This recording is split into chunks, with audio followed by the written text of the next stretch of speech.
그래프로 보는 10년간 분기별 재무제표 분석. 오늘도 한 회사를 함께 공부해 보시죠. 시간이 나실 때 미리미리 공부해 놓으시면 나중에 투자에 큰 도움이 되시리라 믿습니다. 오늘은 병의원 의료정보화 시스템의 1위 업체인 유비케어에 대해서 한번 공부해 보도록 하겠습니다. 간략하게 회사의 개요를 보겠습니다. 유비케어는 1994년 12월에 병의원 의료정보화 사업을 영위하기 위해서 설립이 되었고 97년에 코스닥 시장에 상장이 되었습니다. 기존 주주가 최대 주주가 유니버스 홀딩스였는데 올해 5월 7일에 유니버스 홀딩스에서 녹십자 헬스케어로 변경이 되었습니다. 그래서 녹십자 그룹으로 현재는 편성이 되어 있습니다. 최대 주주를 한번 살펴보면 말씀드렸듯이 녹십자 헬스케어가 52.65%의 지분을 가지고 있습니다. 그리고 연결 종속회사를 보면 브레인 헬스케어, 그리고 브레인 CNC, K컨셉트, CRS 큐브 세일즈라는 회사가 있습니다. 이 중에서 브레인 헬스케어가 가장 자산 규모가 큰 자회사입니다. 그러면 제품을 한번 살펴보겠습니다.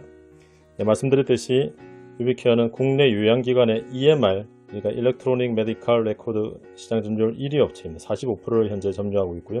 최대 의료 네트워크를 구축하여서 의료정보 플랫폼 사업, 그리고 개인 건강정보 관리 플랫폼 사업을 영위하고 있습니다. 말씀드렸듯이 자회사들이 있고요. 그리고 개인 건강정보 관리 플랫폼 사업도 유비케어에서 하고 있습니다. 우리 병원에 가면 이 시스템을 의사들이 기입하고 하는 것을 볼 수가 있는데 환자 접수, 진료, 검사, 청구 등 병의원의 경영 통합 솔루션 등이 있고요. 그리고 브레인 헬스케어는 또 이제 요양병원, 한방병원 이쪽으로 많이 전문으로 하고 있습니다. 그래서 여러 시스템, 그리고 심지어는 병원에서 대기할 때에 나오는 여러 화면들, TV에서 나오는 화면들도 유비케어가 현재 하고 있습니다. 그리고 유통을 좀 하고 있는데요. 오토팩이라고 해서 자동 제조기, 의료품의 자동 제조기를 또 직접 생산하는 것은 아니고 가져와서 유통을 하고 있고, 그리고 의약품, 그리고 의료기기 등도 유통사업을 조금 하고 있습니다. 자, 그러면 회사의 매출을 한번 살펴보겠습니다. 매출 시작을 보면 의료정보 플랫폼 쪽은 현재 이번 반기까지 520억, 그리고 작년에 1073억, 그리고 재작년에 967억이었습니다. 개인 건강정보 관리 플랫폼은 큰 비중을 차지를 하지 않지만 보시면 아시겠지만 올해 상반기는 별로 실적이 좋지 못했습니다. 이건 물론 코로나 때문에 개인 건강정보나 건강기록 등 검진 등이 잘 이루어지지 않아서 그렇습니다. 자, 그러면 당반기 누적과 전반기 누적의 부문별로 실적을 한번 살펴보면 일단 부문별 비중을 차지하는 걸 보면 올 1분기는 개인건강정보 플랫폼이 좀 매출이 너무 작기 때문에 2019년 상반기를 한번 살펴보면 EMR이 46%, 그리고 유통 부분이 43.9%, 그리고 데이터 부분이 8.1%, 그리고 개인건강정보 플랫폼이 2% 정도 전체 매출에서 차지를 하고 있습니다. 그리고 실제로 이제 부문별 영업이익을 보면 EMR이 2019년 상반기에 249억 매출에 82억, 그리고 유통은 238억에 7억, 데이터가 43억에 20억 정도, 그리고 개인건강정보 관리 플랫폼은 이 정도입니다. 그래서 데이터 쪽이 매출 대비 영업이익이 상당히 좋은 편이고요. 그리고 물론 가장 큰 비중을 이익에서 차지하는 부분은 EMR 쪽입니다. 그래서 유통은 규모는 크지만 이익 쪽은 그렇게 점유 부분이 그렇게 높지가 않습니다. 자, 그러면 이 회사의 성장성 등을 한번 살펴봅니다. 자, 현재 유비케어가 최근에 올 들어 주가가 많이 올랐는데요. 크게 세 가지 정도로 이 회사의 성장성을 살펴볼 수 있는데, 여기 카피한 것은 사업보고서, 올 반기 보고서에 있는 것입니다. 첫 번째, 병의원 약국 찾기부터 예약 접수, 대기 현황, 알림, 진료, 결제, 보험금 청구까지를 한 시스템으로 할 수 있는 모바일 앱 똑딱이라는 것입니다. 이 똑딱에 제가 캡처를 한 것인데요. 이 시스템을 갖추면서 소비자가 원스톱으로 모든 것을 병원과 약국을 예약을 하고, 그리고 접수를 하고, 대기를 하고, 그리고 직접 가서 진료도 받고, 그리고 보험금 청구까지 하는 것들은 아까 말씀드렸듯이 이 회사가 하고 있는 EMR 시스템이 기본이 되어야지 거기에 장착을 해서 모바일로도 할 수가 있습니다. 그래서 연계돼서 할 수가 있고, 이것들을 계속 해나가고 있고, 그리고 플랫폼 내 소비자의 이제 그런 것들이 쌓이면 의료 관련 데이터를 수집하고 가공을 할 수 있는 그런 상황으로 하고, 현재도 데이터 부분이 아까 있었지만 의료정보 데이터 기반 사업을 계속 진행을 할 것입니다. 이것을 한번 구체적으로 사업보고서에 있는 내용을 보면 현재로도 제약사와 증권사를 대상으로 요양기관 기반의 헬스케어 빅데이터를 수집 분석하여 제공을 하는 것으로 지금 매출을 일으키고 있고요. 향후에도 여러 협업을 통해서 데이터를 더욱 고도화시켜서 이 부분에 많은 매출과 그리고 이익을 창출할 수 있을 것으로 기대되고 있습니다. 그리고 세 번째 이제 성장성으로 분류가 되는 것이 결국은 원격 진료입니다. 이 회사의 EMR 1번 부분, 2번 부분, 3번 부분도 모두 이 회사가 업계의 압도적인 점유율을 가지고 있는 EMR 시스템을 통해서 모든 것들이 이루어지기 때문에 원격 진료, 그리고 데이터 부분, 그리고 원스톱 서비스 같은 경우도 모두 유비케어가 하는 EMR을 통해서 제공이 되어서 큰 매출을 일으킬 것이라고 현재 기대되고 있습니다. 자, 그러면 회사의 재무제표를 한번 그래프로 분석한 것을 보도록 하겠습니다. 예, 매출액과 영업이익입니다. 보시면 크게 흐름을 보면 매출액이 분기별로 표시를 했는데 2015년까지는 큰 변화가 없다. 2016년부터 매출이 조금씩 상승하는 것을 볼 수 있습니다.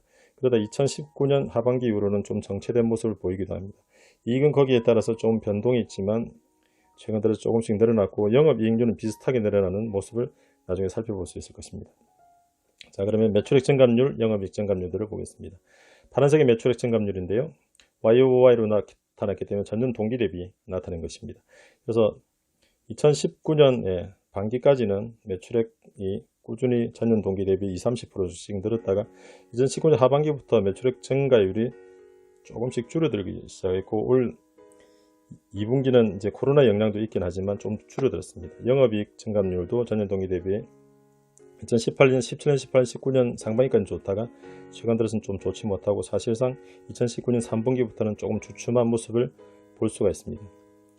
자, 그러면 수익성 지표인 GPM, OPM 그리고 판관 비율, MPM, ROE 등을 살펴보겠습니다. 한 번씩 이렇게 크게 GPM이 틀 때가 있는데요. 이때는 이제 매출과 비용이 어디에 반영되는지에 따라서 조금 분기별로 차이가 생길 수 있는 부분이 있고 전체적으로 한 50%와 60% 전후에 매출액 총이익률 GPM을 볼 수가 있습니다. 그리고 판관 비율은 2016년 이후로는 40% 전후에 판관 비율을 보이고 있습니다. 자, 판관 비율이 워낙 높게 차지하기 때문에 결국 영업이익률이 최근 들어서 보면 한 10% 전후를 분기별로 왔다 갔다 하는 모습을 볼 수가 있고 거기에 따라서 ROE도 크게 늘지 않아서 현재는 6.9% 정도를 최근 한 2년, 3년 동안 유지하고 있습니다. 한 번씩 2013년, 14년에 무형자산 손상차손이 발생을 해서 순이익을 많이 갉아먹었던 적이 있습니다. 이때는 영업권이 대부분을 차지했는데 영업권이라는 것은 결국은 다른 회사를 인수하거나 합병할 때에 인수가격 대비 그것이 많이 차손이 생겼을 때 손상차손을 잡는데 두 번 생기고 그 이후로는 이제 없고 진행이 되고 있는 상황입니다. 자, 그러면 ROE를 듀풍 분석이라고 해서 매출액 순이익률, 총자산회전율, 부채 비율 세 가지로 분해를 해서 볼 수가 있는데 ROE의 변동 원인과 요인들을 한번 살펴볼 수 있는 것인데요. 아까 말씀드렸듯이 ROE가 현재 한 6.9% 정도를 나타내고 있습니다. 부채 비율은 거의 일정하게 유지가 되고 있고 결국은 크게는 매출액 순이익률에 따라서 좌우가 되고 있습니다. 그러나 최근 들어서 총자산회전율이 떨어지고 있는 모습을 보이는데 한번 유상증자를 크게 하고 나서 매출은 거기에 따라서 크게 늘지 않았기 때문에 총자산회전율이 떨어지면서 ROE도 그렇게 성장하지 못하고 매출액 순이익률이 5% 아래에서 6% 이상까지 올라왔지만 ROE는 거의 변함없는 모습을 보이고 있습니다. 자, 그러면 자산총계, 부채총계, 자본총계, 시가총계를 한번 살펴보겠습니다. 오늘 종가 기준으로 시가총액이 5,500억입니다. 근데 자본은 1,057억이고요. 한번 유상증자를 480억을 2018년 2분기에 하고 나서는 자본의 증가가 거의 없습니다. 배당, 이 회사의 배당 성향이 한 30% 정도 되기 때문에 그것을 배당하고 그리고 여러가지 사용이 되고 난 뒤에 자본의 증가가 별로 없는 상태고 부채 비율을 앞에서 살펴보지만 부채는 크게 변동이 없이 계속 지속이 되고 있습니다. 자, 그러면 밸류에이션 지표를 한번 보겠습니다. PBR, PER 그리고 PFCR 자유현금 흐름에 대한 시가총액인데요. 자, PBR을 보시면 오늘 종가기로 5점입니다. 이게 이제 2018년 1분기 정도까지 주가가 올랐을 때의 상황이고 거의 역대 최고 수준까지 다시 올라와 있습니다. 그리고 PER은 오늘 종가 기준으로 76.5, 최근 4분기 합산으로 하면 76.5입니다. 물론 이게 트레일링이기 때문에 앞으로 포워드는 어떻게 될지는 모르겠지만 현재로는 또 거의 역대 최고점까지 올라와 있는 상황이고요. 물론 역대 최고점은 1999년 IT 버블 때 상당히 올라와 있고 주가도 거기에까지 아직 미치지 못하고 있는 상황이고 그리고 프리 캐시플로우에 대한 PFCR도 현재 56 정도입니다. PR을 잘 보시면 파란색 선그래프인데요. 30 밑으로 떨어진 적이 거의 없습니다. 앞에는 뭐 적자가 조금씩 왔다 갔다 하면서 마이너스가 간 적이 있었지만, 그래서 이 회사가 가치 투자자들이 보기에는 언제나 고평가로 볼 수 있는 회사이기도 합니다. 자, 그러면 매출 채권 회전일수, 재고자산 회전일수를 한번 살펴보겠습니다. 매출이 아무리 증가를 하더라도 매출 채권이 잘 회수가 되지 않는다든가 재고가 많이 쌓여서 나중에 채화 재고 때문에 순이익을 많이 갉아먹는 현상이 생길 수 있는데, 유비케어는 매출 채권 회전일수가 이번 2분기에 40일이고요. 그리고 재고자산 회전일수는 16일입니다. 두 지표 다 잘 관리가 되고 있고, 매출 채권 같은 경우는 병의원에 잘 납품이 돼서 회수도 잘 되고 있는 것으로 보입니다. 자, 그러면 현금 흐름표를 그래프로 한번 나타내 보았습니다. 영업 현금 흐름이 파란색 막대인데 아주 중요한 부분이고요. 최근 들어서 좋은 모습을 보이고 있습니다. 그리고 재무 현금 흐름이 말씀드렸듯이 2018년 2분기 때 480억을 유상증자, 그것도 3자 배정 유상증자를 해서 주주의 좀 가치를, 기존 주주의 가치를 갉아먹은 게고요. 너무 크기 때문에 150까지만 나타냈습니다. 그것을 그전 분기에 브레인 헬스케어를 인수를 해서 한방 쪽이나 이런 시스템들을 하는 회사를 인수를 했고요. 그리고 그 이후에는 계속 단기 금융상품에 투자를 하고 계속 그런 모습들을 보입니다. 그래서 회사가 특히 빨간색이 유무형 자산 투자인데 자산 투자 별로 할 게 없습니다. 그러니까 카펙스가 별로 없죠. 그래서 회사에 증자를 한 이유는 잘 모르겠지만 어쨌든 지분이 많이 들어갔고 그것이 다시 녹십자 헬스케어로 넘어가긴 했지만 증자를 하고 난 뒤에 그냥 금융자산에 투자를 하는 것으로 자금이 운용되고 있습니다.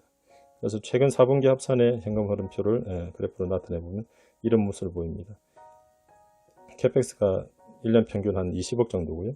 그리고 영업 현금 흐름은 1년 평균 현재로는 118억, 그리고 프리캐시플로는 98억, 그리고 영업 이익은 117억 정도입니다. 앞에서 말씀드렸지만 증자를 한번 크게 하고 나서 그것이 거의 회사의 현금과 현금성 자산으로 쌓여 있고요. 678억 정도 현금성 자산, 그리고 단기 금융 상품, 그리고 이것도 펀드로 보입니다. 356억 정도, 합쳐서 678억 정도, 차익금은 없고요. 그래서 회사의 자본 배치가 조금 이 돈으로 물론 이제 업계 다른 하위 순위의 회사를 인수를 하는 용도로 쓰인다면 아주 긍정적인 시너지를 낼 수 있겠지만, 현재로서는 회사가 증자를 하고 난 뒤에 회사에 돈이 쌓이고 난 뒤에 자본 배치가 적절하게 되지 못하고 있기 때문에 ROE도 떨어지고 회사가 약간 정체된 모습, 그리고 성장성 있는 부분은 아직 매출이 크게 일어나고 있지 않기 때문에 회사의 자산이 어떻게 운용이 되고 자본 배치가 될지는 한번 계속 살펴보셔야 될 것 같습니다. 이상으로 유비케어의 정량적인 재무제표와 간단한 성장성 포인트를 살펴보았습니다. 감사합니다. 영상이 유익하셨다면 구독, 좋아요, 알림 설정 부탁드립니다.